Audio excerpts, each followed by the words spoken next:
First, understand that gluten sensitivity, largely, for the most part, it's a genetic predisposition. You either have the genes or you don't. That's why I always harp on genetic testing as the primary way or agent in which you can discover whether or not you should cut gluten and other grains out of your diet. So this genetic predisposition has to do with your cells, and on the surface of your cells, you have this receptor called an HLA-DQ receptor. Now, there's two parts to this receptor. Let's color coordinate it here. There's one arm of the receptor, and then there's a second arm of the receptor coming off the sides. But the receptor itself is structured, or looks like a Y that sits off the surface of your cell. So if this is the cell, this is your genetic, your DNA, your nucleus, right? And so you have a couple of genes that code for this receptor, if you will. And so what happens is if gluten sits into that receptor, it's going to trigger an inflammation or an inflammatory response. And this is done in multiple ways. We know the immune system can trigger the release or production of different chemicals like cytokines. We also know that this response can generate antibodies. And that's why some people, when they go get tested, they're positive on their antibody tests. And some people aren't positive on their antibody tests because they're not making antibodies, they're making inflammatory cytokines instead. And so again, there's multiple mechanisms of reaction here, but ultimately the genetic predisposition is the part you need. You need to have this genetic predisposition coming from the HLA-DQ genes. There's two of them. There's an alpha-1 and there's a beta-1 arm. And so again, the alpha-1 and the beta-1 arms are these two color-coded pieces. So if you have genetic predisposition and you come into contact with gluten, this inflammatory response is going to happen. Now, what we know is that there are things that will accelerate this inflammatory response and make it more obvious. And that's what we're going to really be discussing tonight. So again, as we dive into tonight's show, I want you to keep what I just said in mind. So the first major accelerator is lack of breastfeeding. Now, I will say that formula feeding is, unless you have no other option, okay? I get it if you aren't producing milk. So I'm not trying to mother shame any moms who didn't breastfeed their children, okay? So no shaming here. However, it's one of the worst things that you can do depending on the formula that you're using. Formula, for most, these common formulas you buy in the grocery store, the ones that the pediatricians dole out and say, hey, this is good for your baby, they're toxic garbage. We'll just make it real simple. They're toxic garbage. You may not have known that when you were breastfeeding and you were just trying to make it happen, but formula is toxic garbage. It has no place being served to our children. It's one of the reasons why we have the vast health epidemic today that we do. But breastfeeding is super critical to the development of the baby's immune system. So we need that. Let's change this color. We're too Easter looking. Let's go back to something more legible. For immune development, the baby needs that breast milk. Not only for immune development, but for immune protection. There are a number of agents in mom's breast milk that protect the baby and help it regulate that immune system and develop that immune system. So breastfeeding becomes a very, very important part of, or lack of breastfeeding becomes an important accelerator, if you will, of reaction to gluten. Now let's just a couple things here. So let's look at what is in most baby formulas, right? And we're talking about the top 5 ingredients here. We're not talking about there's a little bit of sugar in formula. We're talking about the number 1 ingredient in most baby formulas that I've looked at on the market today are these top 3: corn, maltodextrin, corn syrup, and sugar. Now ask yourself this question. There's a common rule. I call it one of the cardinal rules of nutrition, which is, very simply put, you can't get healthy eating food that's not healthy. How healthy, quiz, how healthy is it to pump your baby full of sugar, corn syrup, and maltodextrin as the primary agent of caloric load during the most pivotal times when their brains are developing, when their livers are developing, when their kidneys are developing? It's a horrific thing to do. And then you tap into some of these other things like the genetically modified soy oil and the corn derivative xanthan gum, right? Formulas, and then all the synthetic vitamins, they're just junk. Now add to that this right here. So the effect of breastfeeding on the risk of celiac disease.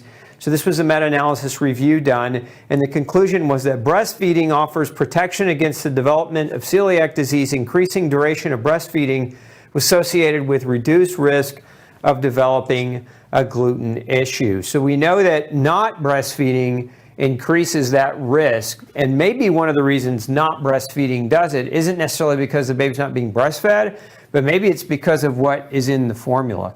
And maybe it's both. I don't think anybody's ever studied that combination separately, right? But I think we have to look at it, and we have to use the common sense radar, which unfortunately in today's world has gone out the window. But we have to look at our own good judgment and say, okay, yeah, it's probably not a good thing to feed my baby more than 50% of the calories from genetically modified syrup derived from corn and other sugars. It's a bad idea. And, compound that with the common knowledge that God gave women a gift, the gift to make this miraculous food, right, that transfers from breast to baby and allows for baby to achieve and receive all the nutrition, right? All the things that are there are already perfect.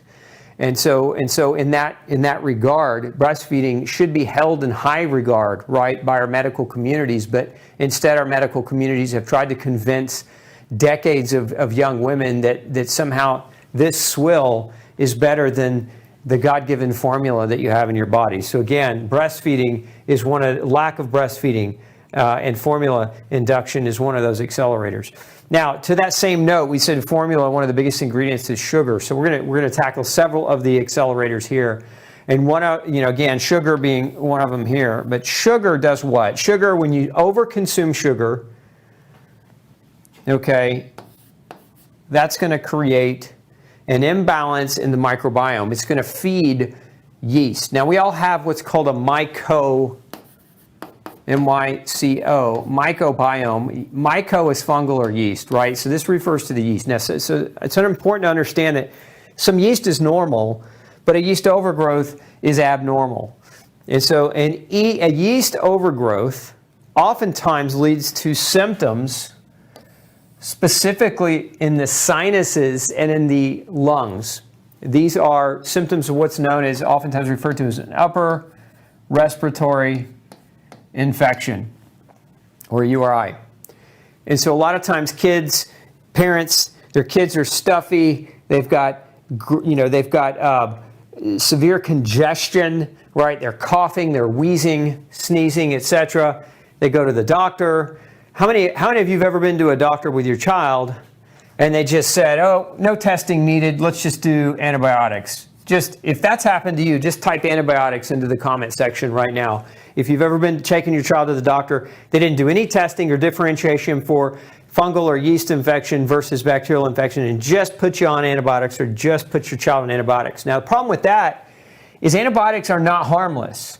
So you go to the doctor, you have an upper respiratory infection that's being caused by yeast. You take an antibiotic, the yeast overgrowth gets worse. So one of the top causes of yeast overgrowth is the use of antibiotics, right? And so that's why it's so important here, if this is happening to you, that you get differentiation. Because if you don't, you could make the actual problem worse. And I'll show you in just a minute. There's a lot of research that shows that this is a major problem. So you get yeast overgrowth is worse, right? And then you have to understand that yeast creates a protein that can mimic gluten. So it's an accelerator, it's a mimicker. It's one of the things, it's called a hyphal wall protein that can actually mimic gluten. And so again, going back to what I showed you a moment ago, if your body's HLA-DQ receptor, okay, identifies this yeast protein that looks just like gluten, then instead of that gluten sitting into that receptor, that yeast protein will sit in that receptor. It will cause the same response, that inflammatory response. So it's important to understand that yeast overgrowth has been shown to cause gluten reactivity, which is why it's a bad thing for anybody with gluten sensitivity issues to have a yeast overgrowth. So you see here a couple of research studies. Mechanisms by which antibiotics increase the incidence and severity of candidiasis. Candidiasis is just a form of yeast overgrowth, and alter the immunological defenses. Now, this study is not a new study. This study was published in 1966. Why do I bring up an old study? A lot of people say, well, that's an old study, Dr. Osborne, it doesn't mean anything. Bull. An older study, this is what this means, is we've known this at least since 1966. So what this tells you is your doctor has zero excuses to say, we didn't know it, right? This is information that's been around since the 60s. So what do we see here? Patients on antibiotics experience proliferation of Candida albicans in the alimentary canal is no longer a point for dispute. That's the summary in the introduction of this study. It's no longer a point of dispute. We know it happens. Okay, now, here's another study published in Lancet. This is somewhat newer, 2003, okay, so fast track, almost 40 years in time ahead, right? And so then you have these guys saying, Candida albicans, a trigger in the onset of celiac disease. The virulence factor of Candida albicans hyphal wall protein contains amino acid sequences that are identical or highly homologous, meaning similar, okay, to known celiac disease-related alpha-gliadin, gamma-gliadin T-cell epitopes. What does that mean in English? That means that the hyphal wall protein, the protein that's produced by Candida albicans, looks just like the gluten proteins that trigger celiac disease. And so you can get a problem, right, a celiac disease manifestation as a result of a yeast overgrowth. But again, going back to this, here we start life out eating baby formula loaded with sugar, causing yeast overgrowth, leading to infection that's not bacterial in nature, but it's fungal in nature. So the antibiotics increase and make the problem worse, creating a bigger issue around candidiasis, which leads to gluten mimicry. And again, we get gluten acceleration. So where we'll see a lot of that sometimes is we'll see somebody go through a period of their life where they're being pounded with antibiotics. Just, I took 5 antibiotics this year. I took 8 antibiotic rounds of antibiotics this year for frequent upper infections, respiratory infections that my doctor gave me.